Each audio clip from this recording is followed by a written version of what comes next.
kaya nunakot, meja wajak, nunga bujan, niam kadich, nunga birdie mam and birdie yoga, kura kura, way nunakot, neja jilba. So for anyone who might not be a Noongar speaker, I hope that I've actually said, hello everybody. This is the land of the Noongar people, particularly the Wajak clan. I acknowledge their elders past and present, and said that we are now in the season of Jilba, which is the coming of the second rains. We've gone through Makaroo, which was when we certainly had some wild and woolly weather, and we now look forward to the change of the seasons. So welcome. This is a fantastic opportunity to discuss WA's digital economy, about innovation and opportunity. We have a very esteemed panel of speakers today, and I'd like to begin by introducing each one of them. I'll give you a brief bio of each of the individuals who are speaking, and then ask them to speak for about 10 or so minutes, and then we'll go into a panel discussion around the amazing changes that are taking place in the digital world right now.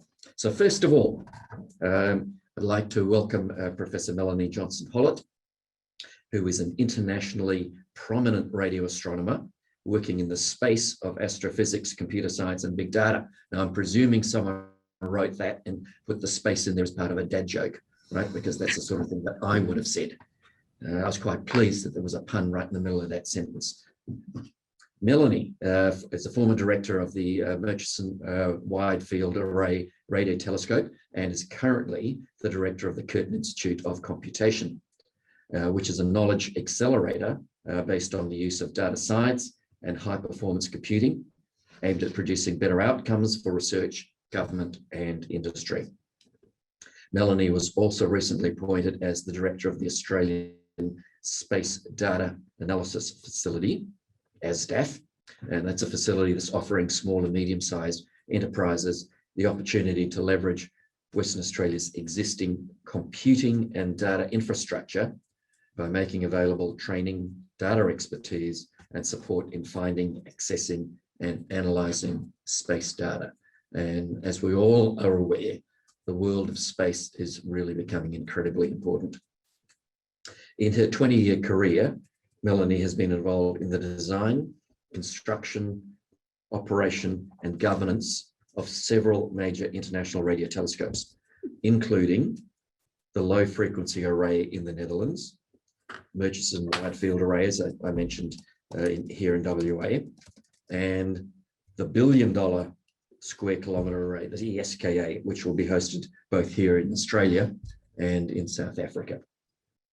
Melanie's research interests span the intersection between radio astronomy, signal and image processing, and big data analytics. So welcome, Melanie. Big wave. Thank you, Peter. I'm very pleased to be here. Let me introduce Alex Jenkins, who has had 15 years of experience working in the technology space, again, implementing and advocating for data science and analytics solutions.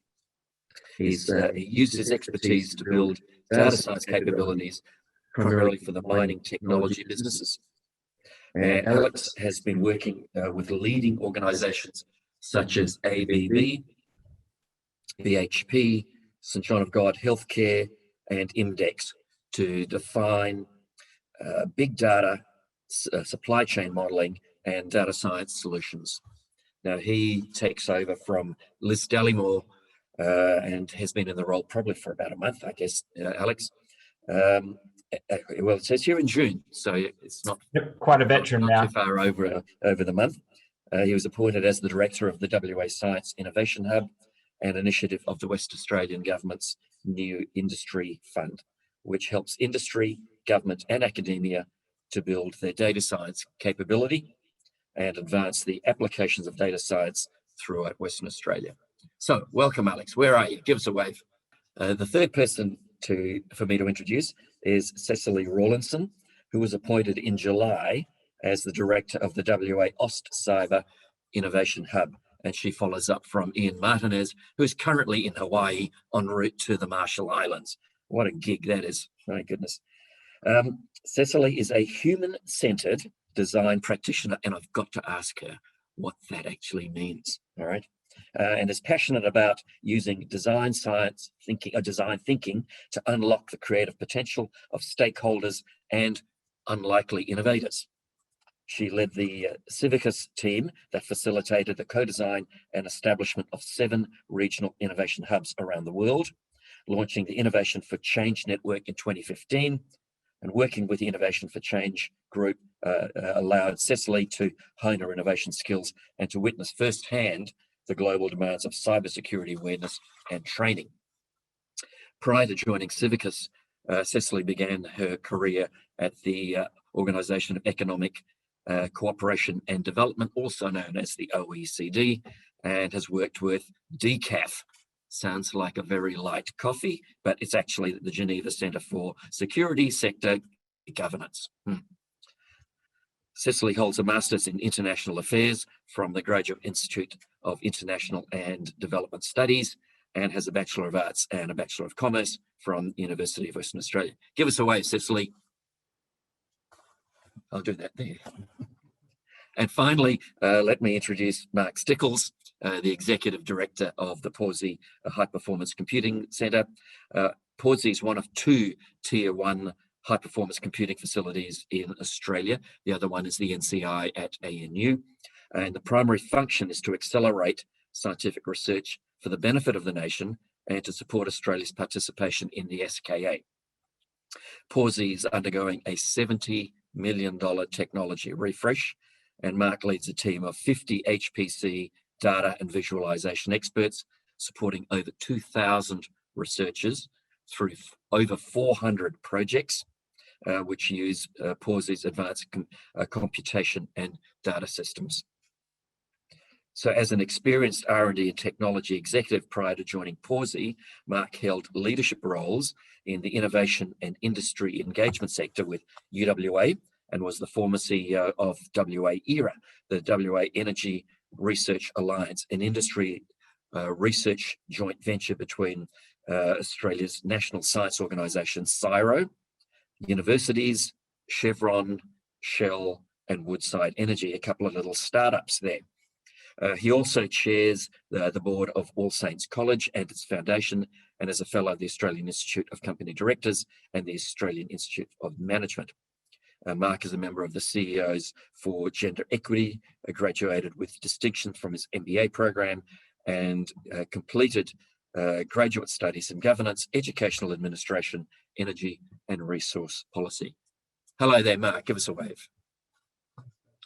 Okay, so we've introduced our 4 wonderful panelists. Why don't we now ask each one of them to provide a 10-minute summary of the activities that their particular sector is undergoing. And could I start with you, Melanie? Can you hear us okay and can come on board? Yep, that's all fine. Very nice introduction. So I'm actually going to talk about ASDAF. So as Peter mentioned, I'm the director of the Curtin Institute for Computation, but I've recently been appointed as the director of the Australian Space Data Analysis Facility. And I'd like to talk about space data and the role that it can play in the economy. So a bit of context, the global space industry is worth 468 billion Australian dollars, of which the Australian component is currently worth about 4.8 billion. And it's rapidly growing. So a study was done actually recently for which a government report was released that said that the space economy in Australia is growing 3.5 times faster than any other sector in the Australian economy. And 80% of the value that's being generated and revenue returned to the Australian economy is actually from the applications of space data rather than running space facilities themselves.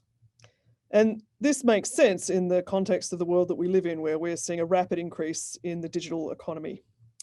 So there are presently about 10,000 people working in the space industry in Australia, and the Australian government has a goal to triple that with an additional 20,000 people by the end of 2030.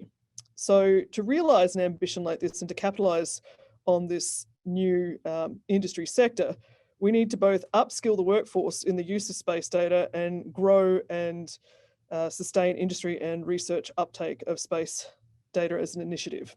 And this is really where ASDAF comes into the picture, and I want to talk a little bit about ASDAF. So ASDAF is a relatively new facility designed to help Australian small to medium enterprises and researchers unlock the power of space data to enrich and grow the Australian digital space economy. And it was a project that was initiated about a year ago with funding from the Australian Space Agency and importantly from the West Australian Government through the Department of Jobs, Tourism, Science and Innovation. The original delivery partners for ASDAF were the Pawsey Supercomputing Centre. As you can imagine, the use of space data often requires HPC and facilities that Pawsey can provide, and I'm sure Mark will tell you more about Pawsey later, and the WA Data Science Innovation Hub, which Alex is going to tell you a bit about later. And I'm pleased to say that as we move from an engagement phase into the delivery phase in the second year of the project, I've come on board as a director and the Curtin Institute for Computation has come on board as a delivery partner. So what are we doing? So first of all, I just want to tell you a little bit about the CIC. So this is the substantive hat that I wear. So the Curtin Institute for Computation, as Peter said in his introduction to me, is a knowledge accelerator here at Curtin University based on the use of data science, high performance computing, visualization, artificial intelligence and machine learning.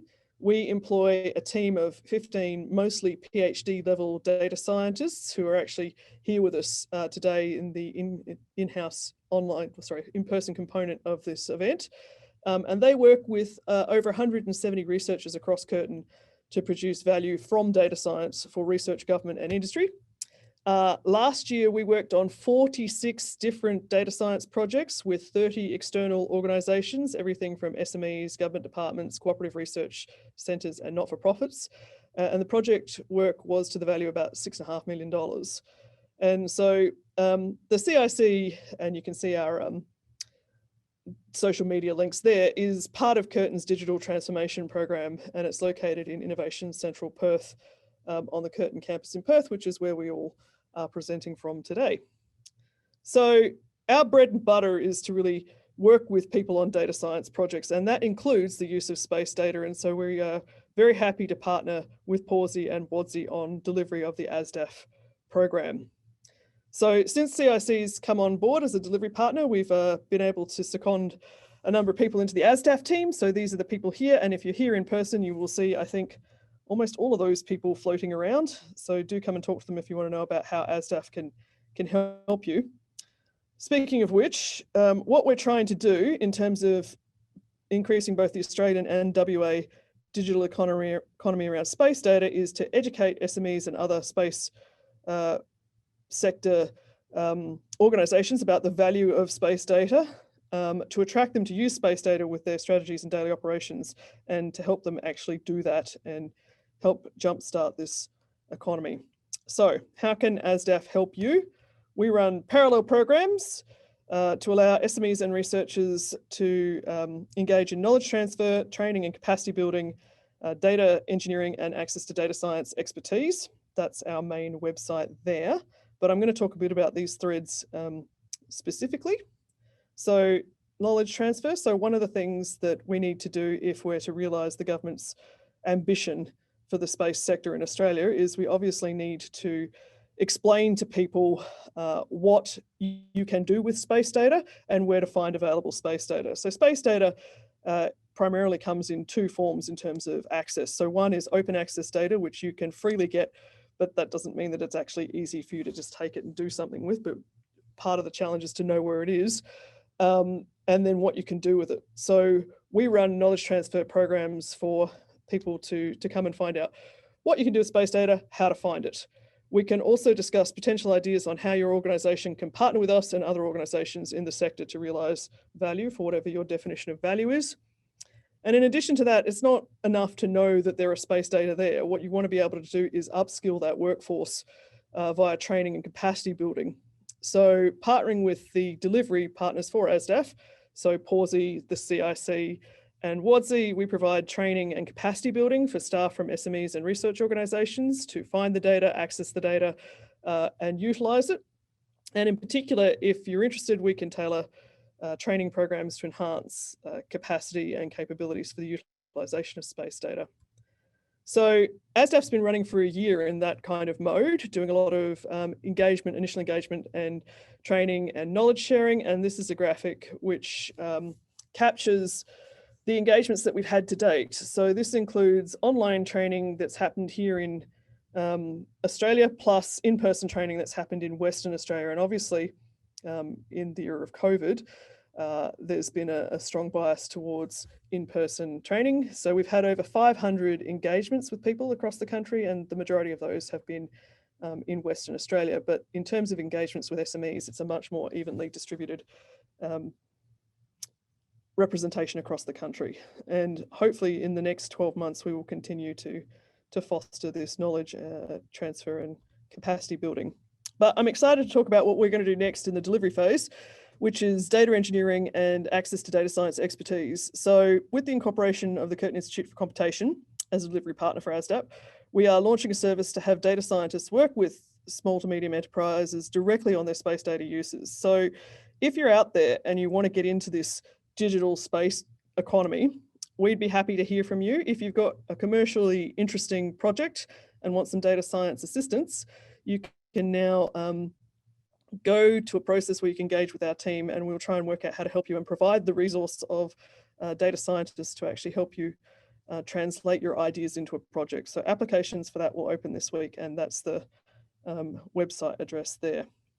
So that's what ASDAF as an organisation has been doing, and what we hope to do over the next 12 months is continue to upskill and train a space-based digital workforce, and also to really start some of these detailed explorations of available space data. So I would encourage anyone who's interested in that to go to our website. There are a number of resources and tools there, and they will be continuously developed over the next few months.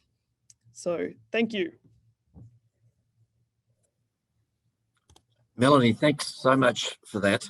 It was a fascinating summary and really exciting opportunities going ahead. We've got a couple of questions that we have received from the audience, and look forward to passing some of them on during the Q&A. Okay, moving right along, it's now my great pleasure to introduce virtually Alex Jenkins. Over to you, Alex. Thank you, Peter. Thanks everyone. I just wanted to spend some time today talking about WADSIH and what we'll be doing this year and moving forward. So for those who don't know, WADSIH, the WA Data Science Innovation Hub, is a WA government initiative which is supported by Curtin University. And that aims to ensure the state remains at the forefront of the digital revolution by increasing the uptake, education, training and awareness of data science in WA. So why data science? So it's a burgeoning, it's a very large field. Digital technologies, including AI, are potentially worth $315 billion to the Australian economy by 2028. And it is estimated that AI could be worth $22 trillion to the global economy by 2030. So it's really important that WA gets a really mature capability in this area, and we are here to foster that as much as possible. The other thing is that I really want people not to think of data science as just a career in terms of, right, well, data scientists do data science and it's not relevant to anyone else. That's really not the case. Data science is a skill that's relevant to a lot of modern professions. Any kind of modern technology or research work is likely to benefit from data science. And what's really key is that people have an awareness of data science, and even a basic skill like identifying problems which are relevant to data science. It's a hugely useful skill to have in this new economy. And being able to identify a problem that you are having in your field and taking it to someone with a data science capability will yield massive benefits. It really is a new field where just having an awareness of it will allow you a massive advantage in both business and academia. So just in terms of how paradigm shifting artificial intelligence and data science is becoming, I just read something today which I wanted to share, which I thought was just mind-blowing. And that was that an Australian court has set a quite incredible precedent where they've decided that an artificial intelligence system can be legally recognised as an inventor in a patent application. So think about that. That's a pretty fundamental assumption that's happening in terms of only humans can be inventors, no longer. Now we can actually have an AI system and a piece of software be recognised as an inventor. So that opens up a whole range of questions and a whole, I mean, I can't even, that's a talk in itself. But just think about having AIs that actually, you know, own the copyright to music and art. It's quite incredible, really. And this machine learning is just such an exciting field. So I want everyone to have some understanding of it and really be aware of just how life-changing this will be. So bringing us back to the hub, what is the purpose of the hub? So our purpose is to enable the development of the data science capability within Western Australia, enable a sort of self-growing and perpetuating data science community in WA, and enabling innovative WA businesses and jobs. So we are here to support the community from all angles, government, industry, academia, small businesses, startups, large businesses. There really is areas that we're helping out everyone in different ways. So I'd just like to give you a quick overview of some of the things that we're doing at the moment, and you can find out more about these on our website as well. We've got a health hackathon coming up, who amazing program manager Kate has organised. So this hackathon will bring together a huge number of data professionals and students, digital specialists, who will be attempting to solve challenges, real challenges from the healthcare community that have been given to us from the health department and private healthcare providers. So we're really excited about that. That's a event's coming up on the 16th to the 22nd of August. So watch out for that one. You can still sign up. We're delivering that with AWS, Telethon Kids Institute, and the MTP Connect WA Life Sciences Innovation Hub, along with the UWA Data Science Club. So it's a broad range of organisations that are coming together for this event. Another thing that we've got coming up is that we don't want what we're doing to be limited to the Perth metropolitan area. So we are doing a lot of regional engagement. We'll be out at Geraldton, Bunbury and Albany, just to sort of engage with the community there and get a better understanding of regional requirements and what businesses in the regions need in terms of a data science capability and how we can help them. So we'll be running trainings in how to run a data-driven project, and we'll be offering advisory services in the regions as well. So if you know anyone who's in the regions and might benefit from something like that, please don't hesitate to get in touch.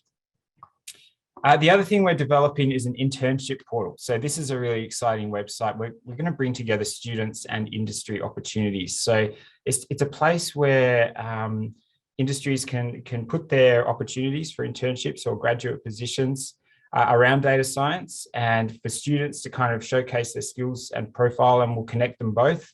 And we really hope to grow this into a really central location to connect students and industry. So please look out for that one. That one's coming soon. All of this stuff is talked about on our website, by the way, so wadsih.org.au. I suppose one other thing that we're doing is a competency framework. We get a lot of businesses come to us and they want to build a data science capability, and they say, well, how do we figure out how our data scientists are competent and what should they be competent in? So we've actually sat down and started the process of building a data science competency framework. We're looking at a number of different domains, both statistics and mathematics, data analysis, communication, and domain knowledge. And what are the competencies and knowledges and skills in those areas for different positions, be it a data scientist, a data engineer, analysts, and so forth. So if you have a business or you're looking at building some kind of team and you want to understand what kind of competencies you might need, please don't hesitate to reach out. Another big thing for us is translation. So one thing that you'll find in data science is that often a particular solution can be taken from one domain to another. So we have mature areas in mining, remote operations, computer science, radio astronomy. They're really quite relevant. You could take some of these things and apply the same types of solutions, the same mathematics, to agriculture, to health, to biodiversity. So we're very much looking to connect industries and connect different sectors where there's different maturities in their data science capabilities. In terms of what the hub can do for you, I mean, we can, collaborate on projects and events. We can provide education or point you to the right education providers and services and training courses. We could advocate for you. So if you have your data science opportunity, we can certainly advocate on your behalf there. We can connect you with different businesses, with different people, organizations within universities or governments. And we can accelerate. So we have a lot of knowledge, we have a lot of experience, and we know a lot of people who are experienced in this field. So we'll have small and medium businesses who are just coming and just starting out and looking to go on a data science and analytics adventure. And please do reach out if you are looking for some help in this area. So, that's an overview of the kind of activities that we've been doing and the kind of services that we can provide. So I would ask you to jump on the website. Please don't hesitate to get in touch because it's going to be a really exciting couple of years for WADSIH. Thanks very much. Great. Thanks, Alex. Really appreciate that, that summary. I also appreciate the humour that's coming through from Andrew Ogura, who said, where do you send the royalty check to the AI that might have been an inventor? Straight to WADSIH. We can use the funds. It's very, very simple. Yeah. Pay him in Bitcoin. I like it.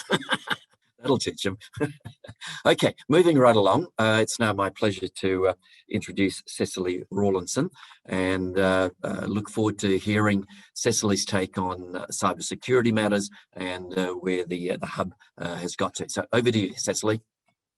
Today, I'm here to talk about the WA AustCyber Innovation Hub. So as Alex mentioned, I'm part of, with the sister hubs in WA, but AustCyber is quite interesting because we're also connected to a national network of nodes around Australia. And AustCyber really was created as an industry growth centre federally initially to support the development of a vibrant, globally competitive Australian cyber security sector, and also to make sure that we have an economic growth focus in that cybersecurity sector, looking at cybercrime, critical infrastructure, and big data. So that's something that Alex and I have talked about, how we can possibly partner on the data aspects in WA and make sure that we're joining those dots from our two communities as they're closely linked. So I wanted to talk a little bit about what the hub does at the moment. Our acronym is not WADSIH, we are wacky. Believe it or not, so that's the best I can do in terms of humour. So I'll leave it over to you in the chat, Andrew, to make sure that you can make something fun out of that. One of the things that I think AustCyber really provides wacky in the community is facilitating connections. So we really try and make sure that we're supporting the local ecosystem. We just hosted the inaugural CyberWest Summit at the end of June that brought over 320 participants together from industry, academia, local students and government to talk about how cybersecurity actually affects all of us. It's one of those issues that's a cross-sectoral issue, and particularly we have small to medium businesses who are vulnerable. So that's something that we try and do in terms of creating those connections, raising that awareness, and making sure that we're brokering relationships across silos, industry sectors, and also nationally. We also want to make sure that we're providing opportunities for our local cyber startups as part of kind of economic development. We have lots of great talent in WA, and we have lots of, I guess, innovative ideas and startups that have been growing locally. So we do our best to support that. And so I would say that's one of the major things we do in terms of supporting that ecosystem. We create pathways for those local cyber startups through incubation, acceleration, and thinking about how they can scale up and connecting them to the right people to support them in that journey. Something we also do to support that ecosystem is try and disrupt procurement. It's really, really hard for a small startup to compete with some of the big players. So by focusing on fostering those sovereign capabilities, that's something we can really advocate for our local community, and also make sure that we're providing world-class services that are also locally owned. We've seen globalization go through this huge disruption in the last year and a half, and we've also seen that sometimes when things go wrong, having that sovereign capability and having that expertise almost in-house or close is really important. So that's something that we've been doing a lot of work on in terms of disrupting procurement and doing some advocacy for our local startups. Another way that we try and support, I guess, the local ecosystem and that economic aspect is thinking about export. Cybersecurity is something that WA is really well placed to provide a globally competitive service in. And so what we want to do is really provide our startups, provide our individuals here the pathways to actually access global markets. So we've been looking at trade delegations. At the moment, most of the missions are virtual, but trying to access those high value markets where we can actually demonstrate a globally competitive product and look at particularly ASEAN. We've got a few different cyber startups that we've put through a surge series to try and really give them access to their expertise and help them access those export markets. So speaking about training and education, that's something we also do a lot of at WACI. We really try and tell the story that cybersecurity isn't just a tech or data field. It's something that a whole range of skills are needed. It's the problem solvers, it's the musicians who can spot patterns, it's the people who love puzzles. Those sort of brains are needed in the sector, and we have a wealth of human capital and some of the best training facilities in the world. So we really are trying to attract and retain the best and the brightest and to have them consider a cybersecurity career. We do a lot of work with high schools. We've run a successful program called Cyber Saturdays, which is trying to get young people involved in a possible career in cyber. And also we've been working with the TAFEs to make sure that we are helping students understand that there are multiple pathways to a career in cyber. Alex and I have also talked about the fact that this isn't necessarily just a metro issue. We want to be doing more regional outreach because a cybersecurity career is one of the things you can actually do remotely. And so that's a way to make sure that the wealth of the state is actually more evenly distributed as opposed to just metropolitan areas. So we're thinking about how to partner with regional hubs and make sure we're communicating to students who may not have access to campuses and things on a day-to-day, can still consider that educational pathway into the industry. We also do quite a lot of national and state programs that are a bit more fun, hackathons and capture the flag programs to try and inspire people into what a cybersecurity role could look like. And I think another thing to talk about innovation and the ecosystem and the economy in WA is thinking about that diversification. This is definitely a growth sector for WA, and so we want to make sure that we're investing in that for the future. Dr. Ian Martinez, my predecessor, did some really interesting economic modelling about the investment that you can make in cybersecurity. So his model shows that for every dollar that you invest in the cybersecurity sector, generally your return would be $4.70. So that's a huge return, and it's rarely talked about. So trying to tell those stories about how that investment and why is really, really important. And if you just think about the economy, the digital economy at the moment in Australia is worth about $457 billion annually. WA's workforce. So if we think about who's vulnerable to cyber attacks and cyber crime, it's really the small to medium businesses. So we have a few different programs which we try and support small businesses in understanding their vulnerabilities and just a few ways that you can actually become more resilient. Because often it's a bit tech, it's very hard, it's very unknown. And so unless you know what to do, it's often put in the too hard basket, and then you're increasingly vulnerable. And that's one thing if you're a sole trader, it could wipe you out. The average cost of a cyber attack is around $7,000, and annually cybercrime costs us about $150 million a year just in WA. So if you think about that, protecting ourselves is one of the ways that we can actually have a flow-on effect in the economy. And also think strategically about our supply chains. If you think about critical infrastructure and some of the issues we've seen around the world, WA has a lot of the critical infrastructure for the country, but also for our state. So if we think about the supply chains involved, it's not just the big fish. We have to make sure that everybody in the supply chain does think about cybersecurity strategically. So there's some of the things that the Hub does at the moment. We're very excited to, I'm very excited to start this role and work with Simon and the team. There's some amazing things going on, and there's a lot of movement and events. We've got Students of Cyber tonight in the city, and we're always looking at facilitating connections across industry, across sector, and throughout the state. So our website is wacyberhub.org, so have a look there and reach out if you have any questions, or if you'd like to be invited to an event coming up. We're definitely looking at making sure that we invest in this growth sector in the state and looking at innovative ways to support it. So thank you very much, and sorry for the technical difficulties. You got to see me wear my headset, and I look forward to the panel discussion later. Thanks very much, Cecily. Really appreciate that. Can I give a bit of a shout out, a virtual shout out to Erica Smythe, who I see is online. Erica and Rob Freeth were instrumental in setting up the mega data cluster probably 7 or 8 years ago, when saw the significant importance of data and how that was a burgeoning area. So nice to see you online, Erica. It's my pleasure now to introduce Mark Stickells, who is the head of the Pawsey Supercomputing facility, to give us an update. Over to you, Mark. Thanks very much, Peter, and welcome everyone. Look, thank you, Peter, as you always do, for your wonderful welcome and acknowledgement of country. And I'd like to add a kaya to everyone, and thank you for that. I'd also like to add welcomes to Cecily, Alex, and Melanie in their new roles. I've worked with Melanie for a number of years, but it's great to welcome her in the new role as the ASDAF director.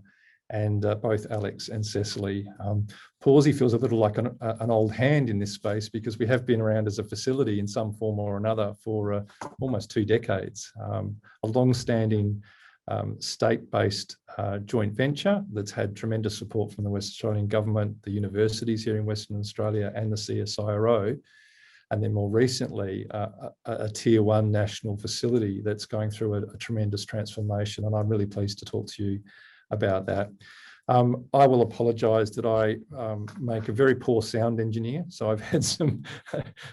We're doing our best. We've got a great, great appetite for us to get together. So we're here at the Curtin Institute for Computation, and we're in a couple of different rooms, and enthusiastically sharing this virtually, but also have an opportunity to engage with people on site. So we have your patience as we've worked through some of the technical issues is greatly appreciated.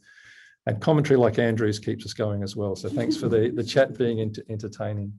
I have a few slides, so I'll just share my my screen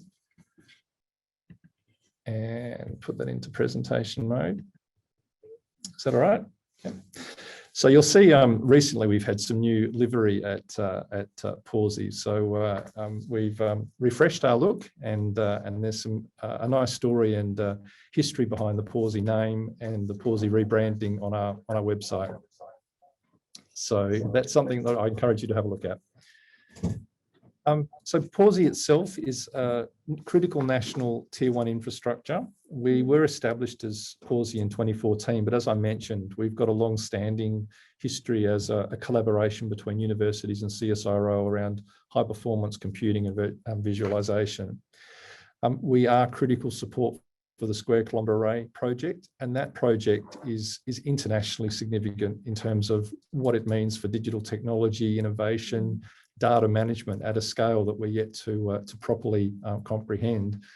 And scientists such as Melanie have been instrumental in leading the science and the effort to bring this international project to Australia and to have a base some 800 kilometres north of Perth in Wadjuri country. So when I acknowledge country here, that we sit on Wadjuk country, I also acknowledge our direct connection to the Midwest to Western Australia and acknowledge the Wadjuri people in that very quiet and special part of the state.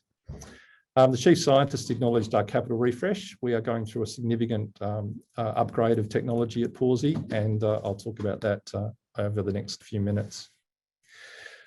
Pawsey's mission, as the Chief Scientist introduced, is to accelerate science and for social, environmental and economic benefit. And on a number of fronts, we've been very busy. We have dedicated resources in partnership with the other Tier 1 National Centre at NCI to support COVID-19 related research. And we're a part of an international consortium. So HPC centres around the world have been dedicating resources to that response, to that helping with drug design and modelling the virus as it evolves. We've learned more today from Melanie about the space industry support that we provide through ASDAF, and we're really pleased to be a partner in that with WADSIH, the Curtin Institute, and JITSI and the Space Agency.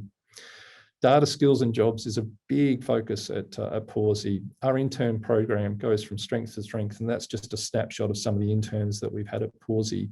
We're planning to double the intake again this year, and we've done that in partnership with West Australian universities and under tremendous leadership of our education manager and backhouse. We don't just focus on internships. We've been supporting teacher professional development and masterclasses and various work experience initiatives as well. So clearly the data skills and data jobs of the future, which the WADSIH report that Alex will have copies of, points to tens of thousands of jobs in this sector over the decade ahead.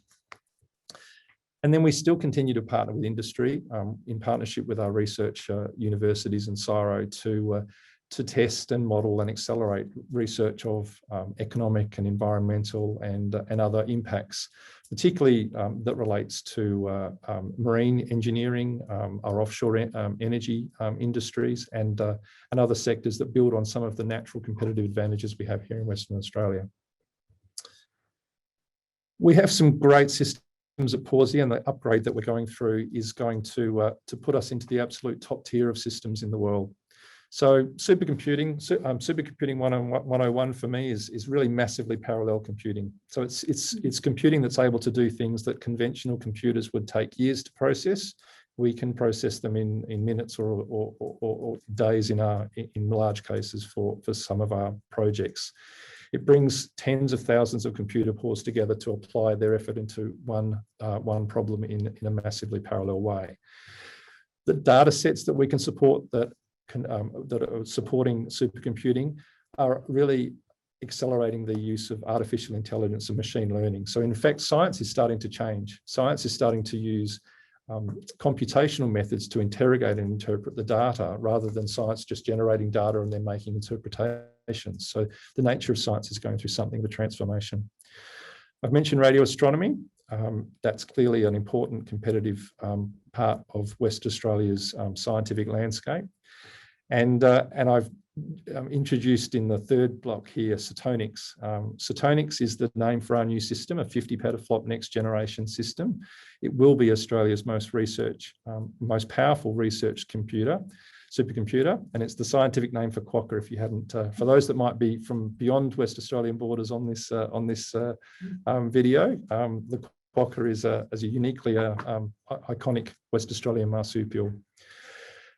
It's not just about compute here in WA with Pawsey. We're also upgrading our data storage infrastructure by several orders of magnitude to deal with the massive workflows and data sets that we manage. That's becoming one of the challenges of our time, is to take significantly powerful compute and to locate and process the data in such volumes in effectively real time. That's testing our scientists such as radio astronomers to unlock better workflows and ways to produce this science. There's some stats on this chart that highlight the system, some very powerful numbers of the knows that know their petaflops and their CPUs and GPUs and terabytes and the like. It is a significant system. It's the same type of infrastructure that's being installed into the national labs, some of the national labs in the United States, and into the LUMI system in Europe, so the European HPC Consortium. They're on the path to exascale. So the architecture that we have here in Pawsey will be absolutely world leading when it is fully commissioned next year. As an aside, we have a little image there of our test and development system. And we've called the main system Cetonix. Any prizes for guessing the name of the baby system that started here? It's Joey. So that's the name that we've given it for the moment, the working title. It's not all about the compute though. I mean, we're very excited about the hardware and what the technology can deliver. We're absolutely working hand in glove with our national research community.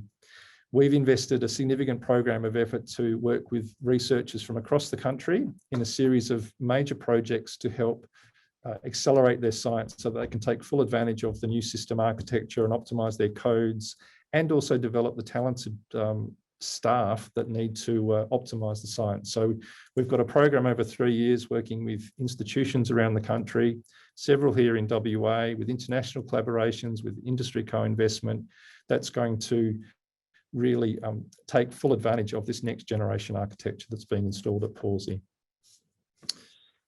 I've mentioned the square kilometre array, and those that might recall a few months ago, the Prime Minister announced almost a $400 million investment into the square kilometre array project that signalled Australia's commitment to host and to start the construction of that telescope array. There'll be 131,000 telescope antenna distributed across the Midwest. I think the baseline exceeds about 65 kilometres. So it's an array of, I'm getting a nod from an expert on the video, so thank you, Melanie. I always get nervous talking about radio astronomy because it's a very accessible science. It's full of enthusiasts and passionate people, but also scary smart physicists and maths people. So really interesting. But the applications are fundamentally important for us. We will discover, excuse me, we will discover things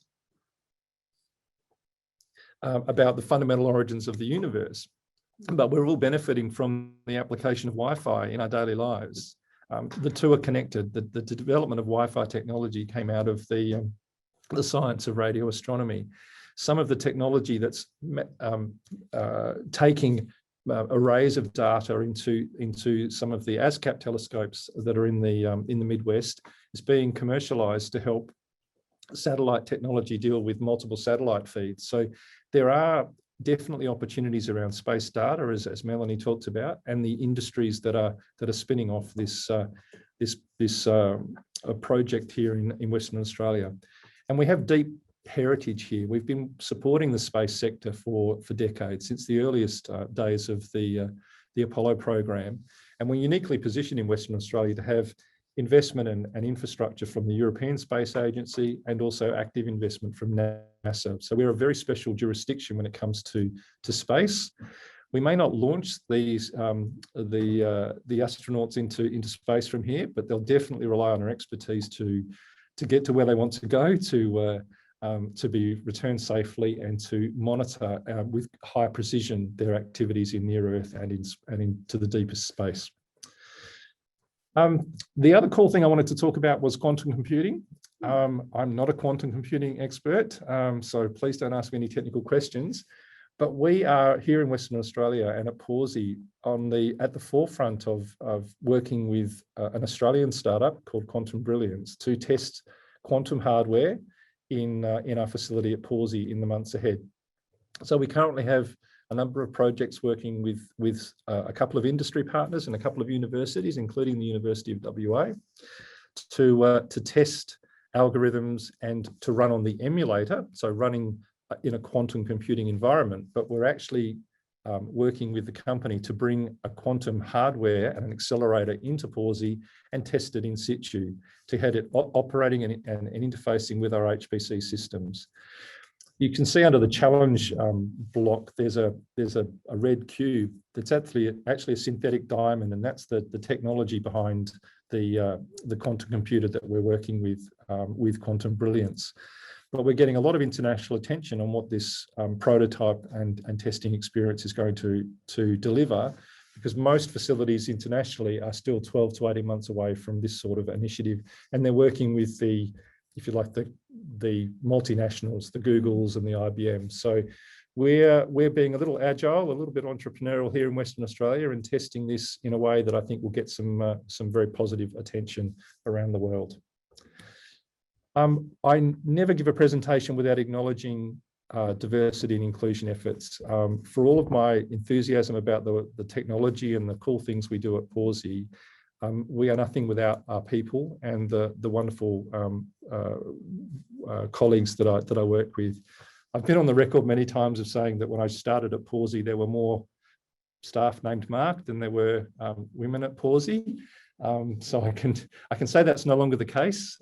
It's not because we sacked the Marks, but we recruited. We've been very positive about our inclusion activities, think laterally about how you recruit, do things around training, and lead and act. Don't just mentor, but sponsor and act and invest in this area. So we've become a stronger and richer organisation because of this, and I do encourage this across the sector, particularly in technology, that we need great people, and it's a growing area of demand.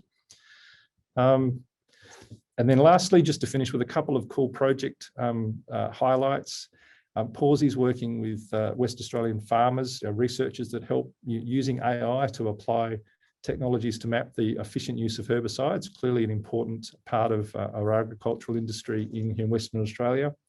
We continue to work with researchers at Curtin and also with the Water Corps to help model the Perth's water supply, so the complex modelling of our aquifer. Pawsey continues to use geothermal cooling to help support its energy footprint in keeping the systems operating, and that's something that will continue to be part of our model going forward. And the new systems are incredibly more energy efficient, and that's an important driver for us. And then the last one is to highlight the growing area of using advanced HPC computational methods to help characterise and support disease identification and remediation. So areas of medical research is a growing area of digital and data applications. I think that's all from me. Thank you again. It's an absolute honour to join the panel today and to hand back to our Chief Scientist. Thanks, Mark. We might go straight into Q&A, and I've just seen a couple of great questions online already, and perhaps we could go to you, Mark, and to Melanie to address Andrew's question, which is around quantum capability, linking that to space data and drone and IoT capability. Is there a way, is there an opportunity of bringing that all together right now? Perhaps you, Mark, first. Great question, and I think I'd love to facilitate a couple of conversations. One of the things we did last year was to run some events where we brought industry and interested people together, and it generates an awful lot of interest in this area. So we've got other facilities here in Western Australia around arrows and remote operations, and so I think that's something I'll take on notice. I don't have a single solution, because quite seriously, we're having to look at some of the engineering challenges and classification of actually transferring a quantum computer hardware across the country and installing it in an environment, because it does have radio wave issues. And so there's actually some very fundamental things that we're testing at the moment. But this opportunity, I think, is something to explore, and happy to take that as an engagement opportunity with our colleagues in areas like arrows and others. That sounds like a great opportunity, really, building on capability that we've already got here. Melanie, have you got any comments on how you could use quantum around with space data? I think quantum computing is probably in its infancy at this stage. So once we get to a stage where quantum computing is seeking an application that requires an enormous amount of data to be processed, you can think of space data or drone data as being such an application, but there will be many others, of course. I mean, I would, in that sense, see, I put a distinction between drone data and space data for the purposes of ASDAF. So ASDAF is focused on stuff collected with satellites or in the pursuit of managing and operating satellites. But from a data science perspective, it's just imaging data. So yes, there would be opportunities to do that, although I suspect we're not quite there yet. Yeah, absolutely. I wondered if we could go to another question that's come in from David Kerr, and it's how is the data being protected from cyber hackers? Now, I'm presuming, David, you were talking about the SKA data, and that's and how that's going to be protected. So perhaps we could go to Cecily to try and address that question. From my perspective, it's hard to assess how the data is being currently protected. And I think that would be a conversation, I guess, for Melanie and Mark and I to have, to make sure that we're connecting, you know, your data centers and how we can support in connecting you to either sovereign capability or making sure that you're connected to people who can provide that service for you. I'm sure you've got it under control, but I don't have the knowledge on how it's currently being secured. All right. Perhaps I could follow up with another question then to you, Cecily. I was at a forum last week where it was described that we are already at war. There's a cyber war that's being engaged. It's in the grey zone, as the military people describe it these days. You've got state-based actors that are actively engaged.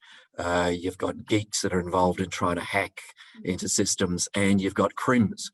So it's a pretty wild and wild world that's out there in cybersecurity.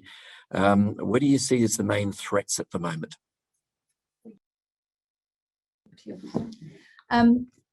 I think in terms of threats, the things that I've learned about since I've been in this role, and the ones that worry me the most, is the threats to critical infrastructure, which could have impacts on human life. So, you know, remote operations and IoT and operational technologies are all wonderful things, but if those are targeted by people with malintent, you know, that would have some serious knock-on effects. So those are the things that I think are the threats that we don't necessarily consider. You know, having a building fire escape door that has a magnet is great. You know, it's automatically shut, but who has access to shut it?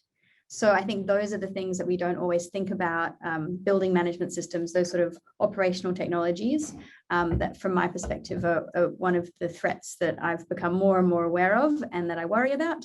And then I think just in terms of, if you use war's an interesting word to use, and it's been bandied around a lot at the moment, but just the amount of investment, the amount of patents and cybersecurity developments, it's the US and China are pumping out so many innovative patents and technologies. We're just not in the same ballpark at the moment. So if we're thinking about protecting ourselves, we really need to be doubling down on that investment and getting access to our academics to be doing the R&D to evolve us to a similar level. But yeah, there's some really interesting data out there about that competitive space and what's being produced from other actors, and there's definitely a US-China game. Terrific. Thanks, Cecily. I wonder if we could go to you, Alex, and can you, I know you've only been in the job a short period of time, can you tell us some of the really exciting companies that you might have encountered that are actively engaged in the digital space at the moment? Yeah, look, I'm particularly excited about what's happening in healthcare and agriculture as well. So I think I went out and visited HBF, and they're doing some quite exciting analytics and data activities in terms of, you know, how can we help people before they get sick. And I think that is a massive sort of predictive maintenance was a big thing in the mining and remote operations space. If we can notify people before they get sick, then that's a massive benefit, not just for the individual, but for society as a whole. I think that's a really exciting area. Another super exciting area that we're seeing some activity in Western Australia is data science and its use with agricultural. And so that also combines a lot of the space data that Melanie has been talking about. So using satellite imagery to predict crop yields. I think Mark also mentioned some of the applications in terms of reducing herbicide usages or fertilizer usage. There's a lot of optimization that can happen in the agricultural space that's really just beginning. And there's a huge translation where the actual technical challenges in terms of inventing this stuff has already been done, and it's a matter of translating these problems to different domains.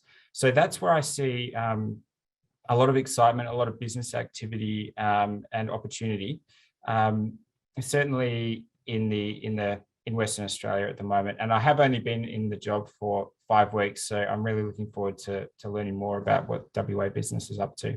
The opportunity is just massive. And I just want to think, in 50 years, are we going to look back and say, well, how did we use all of this resource that we've generated from the mining boom? And, what's the kind of place that we're creating? Thanks, Alex. I wonder if we could maybe just go to you, Melanie.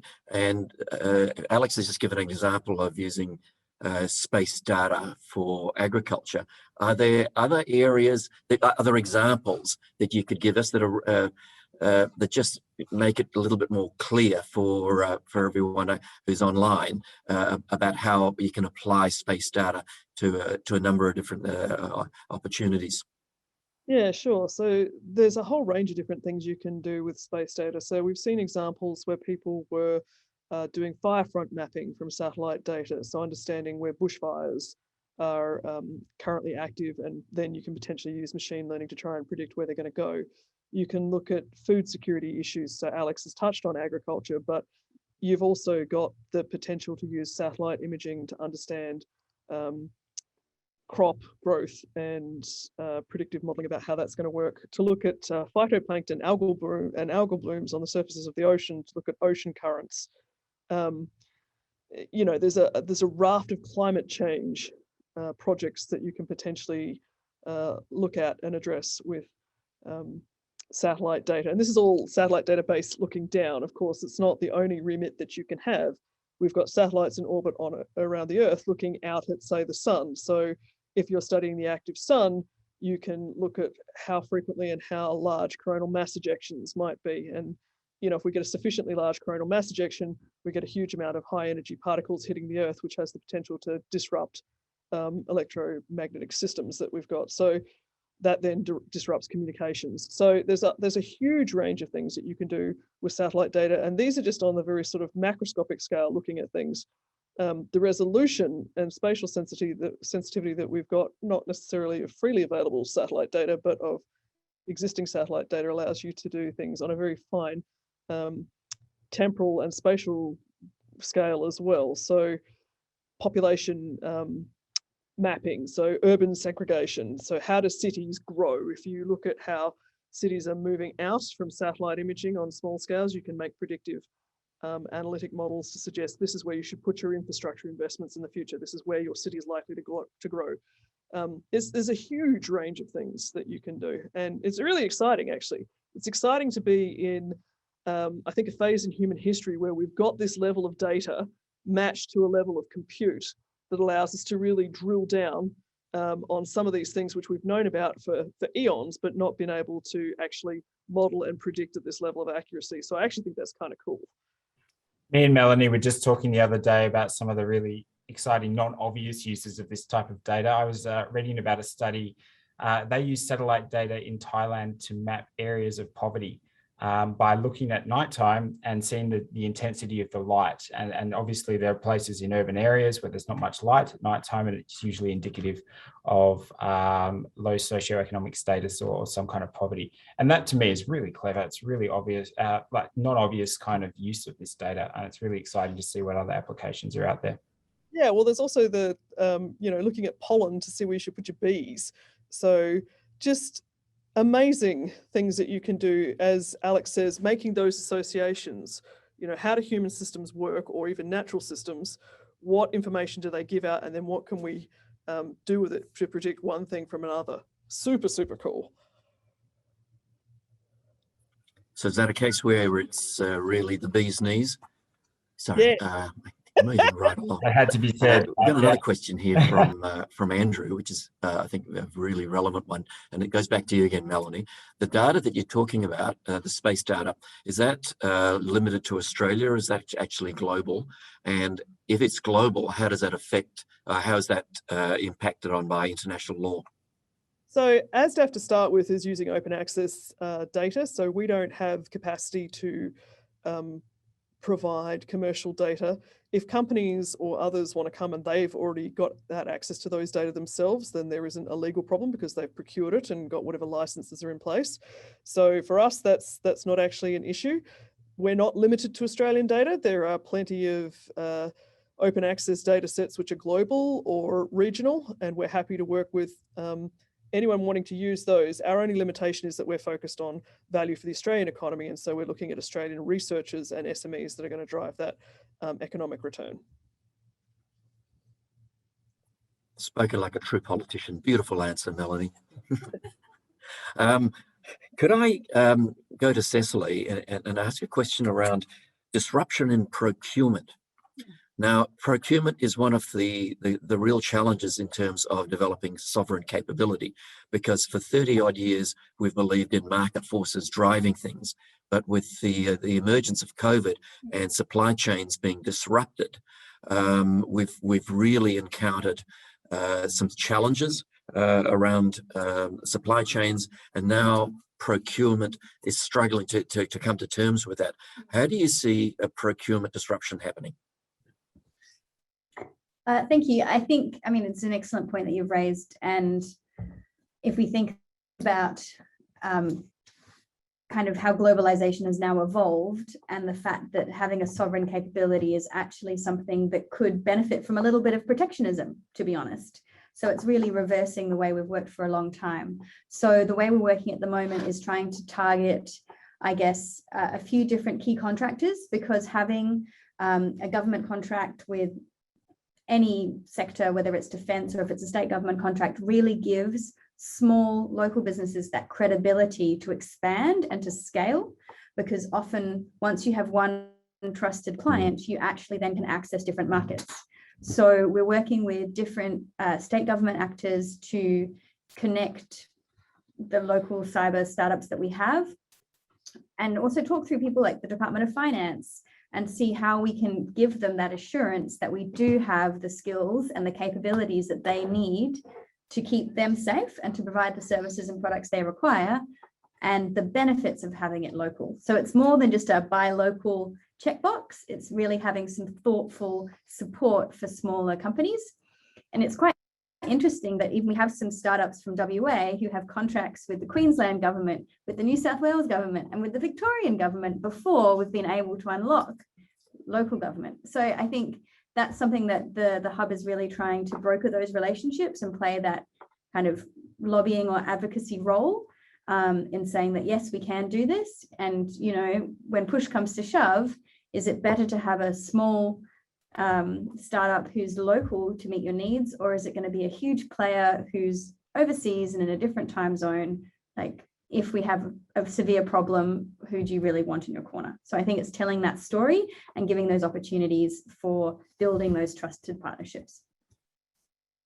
Thanks, Cecily. That is just such an important issue from my perspective, because procurement's mantra generally goes, we go with the cheapest source available, or you buy IBM. All right, you know, nothing in between. And we really do need to change our thinking along those lines. And we do need to give our companies opportunities to access local markets. I think this is a really, really important conversation. The US has had a system called the SBIR, the Small Business Innovation and Research Fund, where government agencies are required to spend, I think, 2 to 3% of their budgets on American, startups and SMEs. And that has been a big part of their innovation platform. So I'd love to see something similar happen here in Australia, and particularly here in Western Australia. I wonder if we could go to you, Alex, now. We're all excited by AI and the possibilities and what have you. What are some of the downsides that you might see with AI? Oh, wow. I could terrify you, but I'll try not to.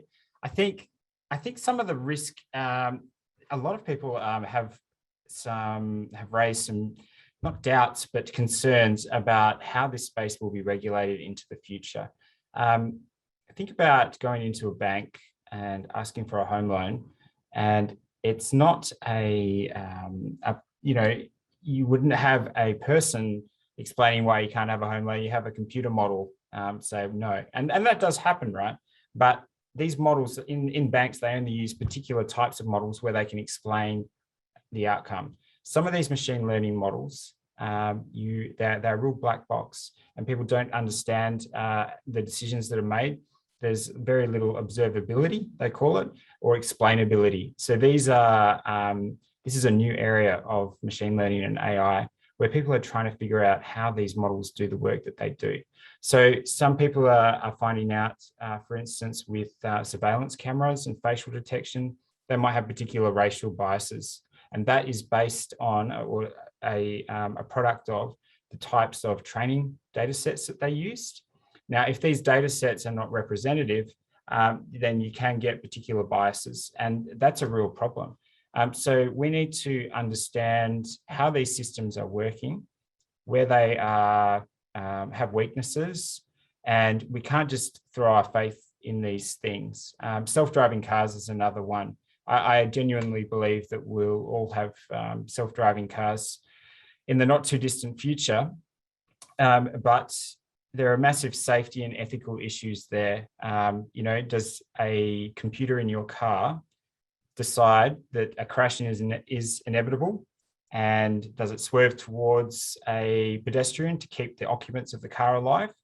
How does a machine make these kind of judgments?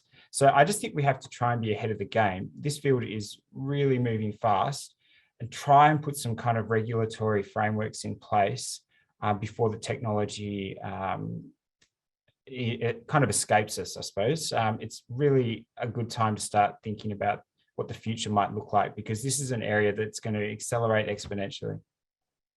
Can I just jump in there and say, on the basis of the comments that Alex made about self-driving cars, I had thought for a while what I should have done was be a lawyer and get into ethics, because the ethical considerations exactly of this is amazing. However, lawyers are now using AI to actually look at their case law and make their decisions. So we may actually end up in a situation where it's the legal AI that you have to resolve first before you worry about the ethical AI that has to work out whether or not your self-driving car keeps you alive or kills somebody else. That's right. There's also coming back to lawyers using this technology, there is a argument that people like Elon Musk and Sam Altman have made around the potential for AI to cause a bit of a socioeconomic divide. I mean, it is seriously advanced technology. It is very expensive to run, and the people or the countries that have access to this technology could end up accelerating in certain dimensions much faster than other people. So there is we have to ensure that access to this technology is equal and fair, and there's opportunity for everyone to take advantage of it. A couple of great points there, Melanie and Alex. I wonder if an AI can be an inventor and can potentially get royalties, whether it can also be sued for malfunctions. So, I mean, it is an interesting time, isn't it? And, when the world is changing at such a rapid rate, It is, and who pays the tax? Great question, Andrew. Keep them coming in. I might just change tax ever so slightly. Tax, got it, Andrew? To go over to Mark. You raised a really important point earlier, Mark, where hypothesis-driven research is now being replaced by data analytics, where you just go, you've got a whole bunch of data and you just trawl through the data than having a specific hypothesis that you want to test. Could you expand on that a little bit? Yeah, thanks, Peter. And you are keeping your dad joke quota at the right sort of level for this event, so you are famous for it. Look, it is. I'm not a scientist. I'm an advocate for science and for all aspects of what we do. But my colleagues are clearly seeing this need to shift their efforts to support scientists to have better advanced computational methods to support their research. And even that's been reflected by the type of system we're building at Pawsey and the change of our staffing profile. We're getting, a generation ago, you'd have had more people facing the hardware and making sure the machine was going ping and the lights were working. We're now getting more people at Pawsey facing our scientists and working alongside or embedded in research groups to deal with this data challenge and to unlock the tools that can help them analyse and discover. It's evolving, and in some disciplines are perhaps further ahead than others. We've seen some disciplines have used computational methods for decades. Where it's interesting for us is, and it perhaps throws up a whole nother panel discussion, is around health and medical research, because it does open up ethical questions. It opens up the question that Alex made about access and welfare. That some countries can do this and have access to the systems more easily than others, and the commercial and security aspects to it as well. So fascinating, very interesting, and changing the way I think we said science is being delivered, but also changing the way we teach our scientists. So getting younger people involved with certain levels of data literacy is fundamentally very important. So there's a whole presentation on that, I think. I think there's a few other topics that have been generated through this conversation. I think there's just an endless number of questions that we need to ask. And with technology changing so rapidly, it's really hard to keep up. You know, it's said that we're going through the third and the fourth industrial revolution simultaneously. And, you know, the world has never changed at a faster rate. And one of the great challenges that I see is the digital divide. You know, the issue that most of the panel have brought up, which is there'll be the haves and the have-nots. And it becomes a serious social issue, even within a country.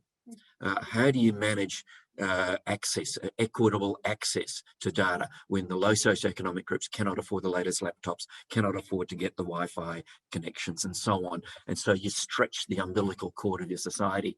And if you cut that, you really do fracture society, and that becomes dangerous. So that's within a confined country, let's say, but then at a global level, you're now having these massive changes where you can see the geopolitics is just huge in this regard, because countries are positioning themselves to create spheres of influence, and that is changing the dynamic. So once again, that's another great topic, but I suspect probably beyond the couple of minutes that we've got left. Just a very quick follow-up to that, Peter. The state infrastructure WA has just released a strategy document, and it has a digital infrastructure element to this strategy, I think for the first time for the state. And it importantly addresses regional and remote, the need for the state as a whole to access digital infrastructure and digital enabled services. So we are a vast state, and I think it's an issue within our own borders, let alone internationally and nationally. Such a good point, Mark. But if you could actually solve that problem, you could then use that IP and the know-how that you develop, you could use that globally to solve other problems, right? So I think we're in a position where we've got a challenge, no doubt about it, but if we can solve it, I think that's going to be to the benefit globally. We're running out of time. We're down to the last few minutes. I'm just wondering, sorry, who's about to go? Erica.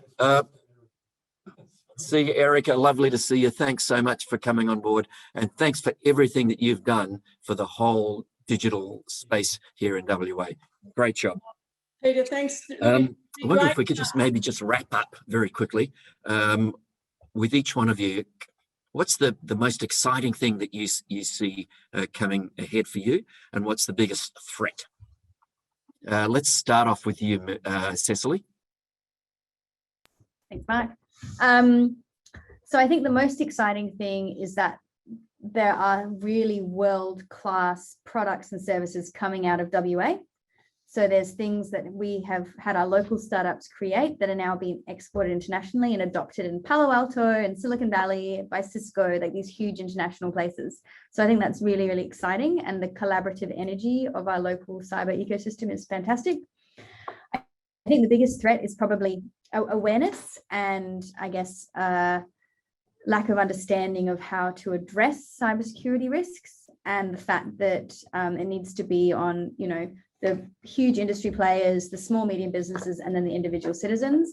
And the fact that we are seeing, because of the decrease in the cost of a cyber attack, we're seeing just them exponentially grow.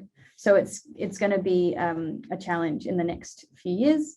So I think that's the biggest threat, but the opportunity is that we have some of the best and the brightest, and we have world-class capability here. Terrific, thanks. Let's go to you, Mark. Look, thanks, Peter. I can see across the table there's a cute quokka here. So I will say the biggest opportunity is 2022 will be the year of the quokka, the rise of photonics in the world of HPC. Now, like I say that with a smile because it really is an exciting time here in WA to have a truly international class facility commission this leading technology, and it brings with it great opportunities, as we've highlighted in this presentation. If I was to say there was a threat, I guess this is an observation and perhaps a vote of confidence or support for all colleagues across the university sector and CSIRO. I think we're seeing some significant disruption to the national knowledge base and to the science community as we've managed through COVID and some economic sort of shocks to the sector. So I think that if that has a longer term impact on us, I worry about that. But I also am confident about, if you like, the resilience of smart and resourceful people. So that does gives me hope. But that's a challenge for us at the moment, I think, nationally. Thanks, Peter. Great, thanks, Mark. Might go to you, Alex, for your most exciting initiatives and biggest threats. I think our most exciting initiative and opportunity is just the chance to transform WA's economy over the next 20 to 30 years. And if we start acting now, we really can set a hugely positive step for the future and creating we have so much capital, so much money in Western Australia. Let's redirect it towards a really high-tech and technical economy, a service economy, something that will last into the future. So I think the only thing I'm really worried about is a lack of education. So I would urge everyone, don't be scared of data science and AI and machine learning. You don't need to do a massive degree or a PhD to get an idea of what this is all about. It's relevant to everyone, and just a little bit of understanding will bring you in and allow you to participate and start using these solutions and tools. It's really exciting. Beautifully said, Alex. I hope some of the people who've got deep pockets were listening in to you and might want to start financing some of these great initiatives there. Over to you, Melanie, your biggest opportunities and some of the greatest threats. Well, one of your greatest threats. All right, well, so I've talked today about ASDAF and my capacity as the director of ASDAF, but of course my substantive role is as the director of the Curtin Institute for Computation, which is a data science institute. And I think we've done a really fantastic job of building up predictive models and analytics for single streams of data. And what I'm really excited about is taking that further to multimodal sensors. So how we humans propagate in the world and think is we use all of our sensors to make predictions about the environment around us. I would like to see AI and data analytics take on that space in the future, because I think that unlocks a huge opportunity space. Now, in terms of the threats to that, I think lack of vision and lack of coordination. But having said that, I think that's why events like this are really important. So it's really great to have all of the people here today to actually talk about this stuff who are working in this space, and hopefully that coordination can continue and we can do some great stuff with data science. Very good point, Melanie. I would really encourage everyone here to not just talk to the converted, which is essentially what we're doing now. You need to get out. Everyone needs to get out and to be talking to the politicians and to the people in the public sector to understand, and even within the education sector as well, so that they understand the importance of this and the sense of urgency around this. We cannot afford just to feel very comfortable and slap each other on the back and say, how good is this? That message really needs to be transmitted to the powers that be. So on that note, I'm going to bring this to a close, but I do want to thank our favorite online contributor. Andrew, technology is communist and commerce is capitalist. Yes, I think that you won't get anyone disagreeing with that. And I'm recommending that you are actually going to be part of that next panel that's going to discuss that particular topic. So on that note, I'm going to end. I'll say Borawan Nunuk Jinang, which is I'll see you later. This has been a fabulous session. I'd like to thank everyone for coming online. I'd like to thank our wonderful contributors, Cecily, Alex, Mark, and Melanie, for the insights that they've provided us. And I genuinely look forward to continuing these conversations because they are so important for our society and for the well-being of our community. We've got to grasp the opportunities in front of us right now, otherwise the world will be going past us at a rapid rate. Okay, Borawan, see you guys.